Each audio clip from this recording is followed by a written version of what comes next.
Dear students, good afternoon and welcome to the third lab session of Internet of Things. So before we get into the activities of the third lab session, I just wanted to clarify a few things. I believe that most of you have purchased the hardware kit or given the orders. I am getting a lot of queries regarding that, so I thought I'll clarify some of them before we move ahead. First thing is what exactly needs to be purchased. That was one query. This has been answered earlier. Still, I will explain once again. Our IoT platform is Node MCU board, which is shown in the screen. This is what we want. ESP8266 Node MCU board. This is what we are asking you to buy because this is a full-fledged IoT platform. Next thing what we want is a potentiometer. So this potentiometer is actually a variable resistor which can be used wherever we need an analog input. A time varying signal can be generated based on this. So in today's experiment we are going to learn more about this potentiometer. Next thing is we need a platform where we can make connections without soldering.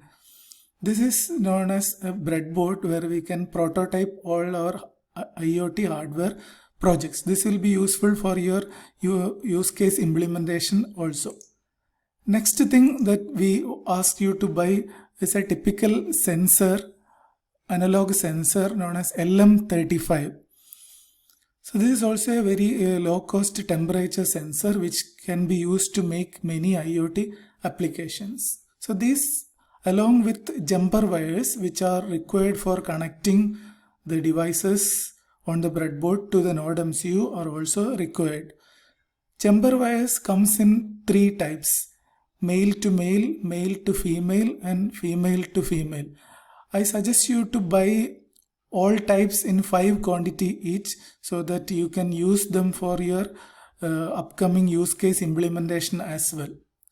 So I repeat, Node MCU, LM35 sensor, potentiometer, breadboard and the jumper cables are the things that you need to buy. The next question obviously comes is, sir, we are in a red zone, we cannot get the products. To such students, we have some certain things to tell you. If you are in red zone, please stay safe at your home. No need to go out or make any attempt to buy the components from local market. You need not go out. You try for online purchases. So I heard that Flipkart, Amazon are also not delivering the products. So in such cases, you can wait till the situation improves and order them. So without the hardware, it will be very difficult for you to understand the subject and do the use case implementation. Another option could be, rather than depending only on Flipkart and Amazon, there are so many local vendors. I have listed some of them. These are the electronic component suppliers which I found on the internet. I do not have any personal experience with any of these vendors. So you can go to their sites, there will be their customer support number, talk to them whether they are delivering to your area. Another good idea would be find out a supplier who is close to your region. You can find out from where they are operating and choose a supplier who is close to your home. Talk to them over phone before placing the order and check whether they can deliver. If you proceed in that way, it's possible to get your hardware without much problem. So without the hardware, it will be very difficult for you to enjoy the subject and get a feel of really building an IoT project. Okay, hope you understand. Now we will come to today's discussion. Today's lab, if you look at the title, you will find that it is for interfacing sensors with analog output.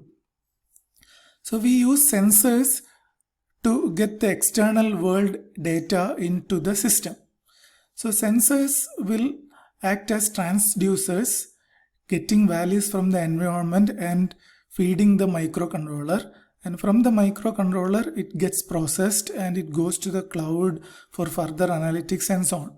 So the first step happens at the sensor side, where the real world values are converted into digital ones with which the microcontroller can process. So our world is analog in nature. That means everything is time varying data, continuously varying. For example, my speech itself is a sound signal, it is an analog, it is varying, its amplitude, everything varies from time to time. Temperature, any value you look at the nature, it is continuous, time varying signal. Our challenge will be to represent this continuously variable data with fixed number of bits. Theoretically, it is not feasible to capture continuously variable data using a fixed number of bits, because we need infinite samples to make the original analog representation. But there are theory behind it, Nyquist sampling formula and all, to get a close approximation of the analog signal in the digital domain. So before you attempt this activity of today's lab, I request you to go through the basics of analog to digital conversion in the YouTube videos which are posted in the AMBL. So there are 2 videos on how to do that, and the terms such as sampling, quantization, sampling frequency, everything should be made clear. With the diagram they have explained. Still, if you have doubts, we are ready to clear that. Now before we move ahead, I'll also explain some part of it. So how do we get the analog data in digital form? Digital form means we are representing it in terms of bits. So how many bits do we have? That depends on the analog to digital converter that we are using. So in Arduino or Node MCU, we have got an ADC of 10 bits capacity. That means an analog voltage can be represented using 10 bits. So that leaves us 2 power 10 different levels for the given analog voltages. Or told in another ways, analog voltage level at any point in time is represented using 10 2 power 10 values. Okay, so more details you would have learned from the video which I have posted in the AMBL. Now let us see how to do all these experiments on the simulator. For that, a little bit of understanding on the configuration of the simulator is required. So if you take the simulator, there is one thing known as options, configuring IO devices. So if you click on that, you can find the number of IO devices available and which are active right now. There is a total limit of 16 number of IO devices that you can have. So if you look at here, you can see 2 analog sliders. They are actually acting as analog voltage sources. A voltage source which can be varied from 0 to 5 volt. Two such sensors are here. You can see here, these are the 2 analog sliders. We have 2 such things. Another interesting hardware which I would like to introduce to you today is 4 LED row. That means you have 4 LEDs coming out which can be used as a row of indicating some information. So this is specified by specifying the pin number on which we are going to connect the first LED. So if I write 1 here, that means digital outputs 1, 2, 3 and 4 are connected to this 4 LED. So when a high is coming on any of these 1 to 4 digital input, the LED will be on. These 2 things are used in today's activity. Okay. Now coming back to ADC part. So to generate time varying analog signals, we use what is known as a potentiometer. A potentiometer is a very simple analog sensor which we can use. Another sensor would be the LM35 temperature sensor. It's a classic example for an analog sensor used in many IoT projects. So this LM35 is also giving you an analog voltage. If you look at the data sheet, 10 millivolt per degree Celsius. That is, If the temperature is 1 degree centigrade, the output will be 10 millivolt. When the temperature will become 2 degrees centigrade, the output will be 20 millivolts. So it is calibrated in a linear way.